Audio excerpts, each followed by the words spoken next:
जिथे जिथे क्वारंटाईन करायची गरज तुम्ही पोहोचलात आणि याची जाणीव ठेवून सातत्याने आम्ही सर्वच आमदार मंडळी म्हणजे सर्व पक्षाचे आमदार मंडळी तुम्ही बघितलं असेल आम्ही सातत्याने सरकारला पाठपुरावा करतो आहोत. 2022-23 मध्ये मला वाटतं 21-22 मध्ये त्या ठिकाणी आम्ही आपल्या 18 रुपये अंगणवाडी सेविकांना मिळावे त्याच्यासाठी पुरावा करतो. कारण अवघा अल्पशा 8.5 रुपये पूर्ण करोना काळ आणि त्याच्या पूर्वी सुद्धा आपण सगळ्यांनी सर्व्हिस काढली. सहाय्यकांना सुद्धा मला वाटतं त्यावेळेस त्या काळामध्ये 5,000 रुपयेच मिळत होते ना. 4,500 रुपयाच्या मध्ये मिळत 6,000 रुपये बरोबर 6,000 5,000 रुपये. तर ते आम्ही सातत्याने त्या सरकारला मागणी केली होती. मदतनीसांना 10,000 आणि 8,000 रुपये हे अंगणवाडी सेविकांना मिळावे.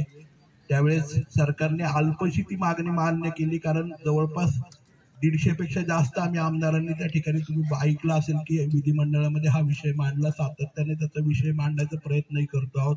आपण असाल, आशा वर्कर असतील, सर्व अंगणवाडी सेविका असतील, मदतनीस असतील, गटप्रवर्तक असाल, शेवटी तुम्ही सगळे ह्या समाजाची मुळं आहात.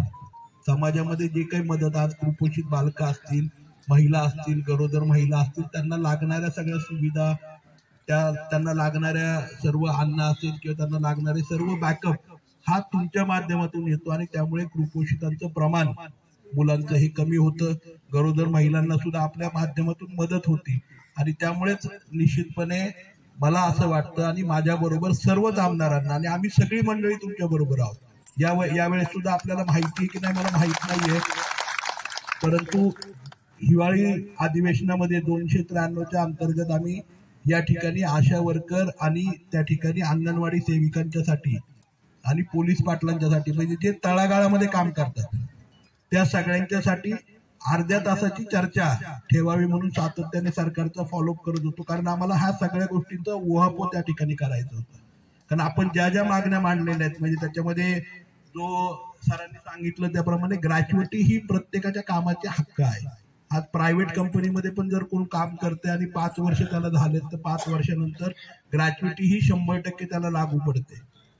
तर ह्या गोष्टी सरकारच्या माध्यमातूनही दिल्या पाहिजेत. कारण जी कायदा अंमलबजावणी करते ते सरकारच कायद्याची पायमल्ली करू शकत नाही. कारण कायदा करणं आणि कायद्याचं इम्प्लिमेंटेशन करणं हे सरकारची गरज आहे. त्यामुळे आम्ही सगळीच मंडळी त्याच्या बाबतीमध्ये आपल्या बरोबर आहोत. आपलं मानधन हे 26,000 पर्यंत व्हावं, त्याचप्रमाणे मदतनीसांचं मानधन हे 20,000 पर्यंत व्हावं ही मागणी आपली आहे. ह्या सगळ्या मागण्यांना आम्ही तुमच्या बरोबर आहोत. आज मला जाहीरपणे या ठिकाणी सांगायचंय मी उद्याच मुंबईला जाणार आहे. महिला बाल विकासच्याही मंत्री महोदय असतील किंवा आपले मगाशी सांगितलं त्याप्रमाणे जे आरोग्य मंत्री आहेत त्यांना दोघांनाही मी त्या ठिकाणी पत्र देतो आणि मी आपल्याला आश्वस्त करू इच्छितो की मला आता समजलं इथे आल्यानंतर की आपल्या ज्या CDPOनी त्या ठिकाणी आपल्याला नोटीस काढली आहे. मी मॅडमला पण विचारलं त्या ठिकाणी, परंतु वरून आदेश आलाय. आता बरेच वेळा काय होतं माहिती का, सगळे आदेश वरूनच येतात आणि मग ते इम्प्लिमेंट होतात. तुम्ही बघितलं असेल आपल्या तालुक्यात सुद्धा 32,000 लोकांना आदेश आला वरून आणि सगळ्यांना नोटीस, म्हणजे माझ्यासकट सगळ्यांना काढले की मी ह्या तालुक्यातला आहे का नाही. त्यामुळे काय होतं की शेवटी आहे ना, तुम्हालाही माहिती आहे वाटायला तुम्हीच होता. एका दिवसात वाचायच्या होत्या आणि रात्रंदिवस म्हणजे काही काही अंगणवाडी सेविकांनी किंवा काही काही आशा वर्करनी त्या ठिकाणी रात्री 12 आणि 13 1 वाजेपर्यंत त्या ठिकाणी नोटिसा वाटल्या. ते काय होतं की इम्प्लिमेंटेशन आहे ना खरं म्हणजे आहे ना आपल्यामध्येच अधिकाऱ्यांच्या मध्ये आपल्या सिनियर्स मध्ये त्या ठिकाणी झगडा लावायचं काम होतं. मूळ अर्थाने सगळे निर्णय हे सरकारी पातळीवरती होतात. त्यामुळे मी दोन्ही मंत्री महोदयांना त्या ठिकाणी सांगतो, आपल्या सगळ्यांनाही आश्वासित करतो, कुठल्याही त्या ठिकाणी अंगणवाडी सेविकेवरती, कुठल्याही आशा वर्करवरती, कुठल्याही गटप्रवर्तकावरती कुठल्याही प्रकारची कारवाई करावी नाही हे सरकारने मी जाहीरपणे तुमच्या माध्यमातून कुणावरती कारवाई होणार नाही. या सगळ्या नोटीस मागे घ्याव्यात, त्यांना त्यांचं काम करून द्यावं. त्यांच्या मागण्या ह्या कुठल्याही प्रकारे अवास्तव नाहीये. तुम्ही तुमचं हक्काचं मागताय आणि तुमच्या हक्कासाठी आम्ही सगळी मंडळी त्या ठिकाणी आहोत. फेब्रुवारी 26ला बजेटचं सेशन सुरू होतंय. बजेटचं नव्याने विधिमंडळामध्ये अधिवेशन मुंबईला आहे.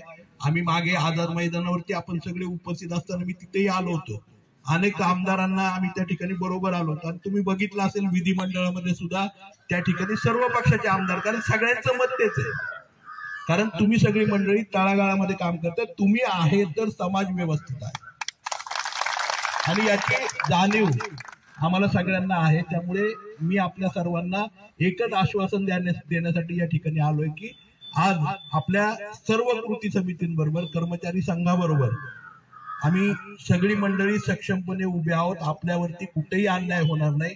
आपल्या मागण्या सरकारने मान्य कराव्या याच्यासाठी वेळ पडली तर उद्या राज्यव्यापी जर तुम्ही त्या ठिकाणी एखादं आंदोलन किंवा मोर्चा केला तर त्याच्यामध्ये सुद्धा तुमच्या खांद्याला खांदा लावून उभं असलेलं आम्ही सगळे तुम्हाला त्या ठिकाणी देतो याची खात्री मी आपल्या सगळ्या भगिनींना त्या ठिकाणी देतो। आज दिवसभर खरं म्हणजे तुम्ही मोर्चा केलेला आहे, परंतु माझी विनंती आपल्याला तळमळीने की ह्या नोटीसच्या बाबतीमध्ये सुद्धा सर त्या ठिकाणी मी उद्या दोन्ही मंत्री महोदयांना त्या ठिकाणी पत्र देतो आणि ती नोटीस संदर्भ त्यांनी मागे घ्यावी अशा प्रकारची विनंती आम्ही, आणि मी एकटा नाही तर अनेक इतरही आमदार माझे सहकारी आहेत त्यांना सुद्धा मी विनंती करतो आणि त्याच्या माध्यमातून ती मागणी त्यांना ती करण्याच्या संदर्भामध्ये त्वरेने पत्र देतो आणि आपल्या ज्या मागण्या आहेत त्याच्या संदर्भात तेही पत्र सरकार दरबारी देतो। आता आम्हाला प्रश्नोत्तर सुरू होणार आहेत, लक्षवेधी सुरू होणार आहे, त्याच्यामध्ये सुद्धा ही मागणी पुन्हा एकदा आम्ही त्या ठिकाणी करतो, कारण आमच्या जवळपास 3 लक्षवेधी अंगणवाडी सेविका आणि सर्वांच्या बाबतीतलं त्या ठिकाणी पेंडिंग आहे,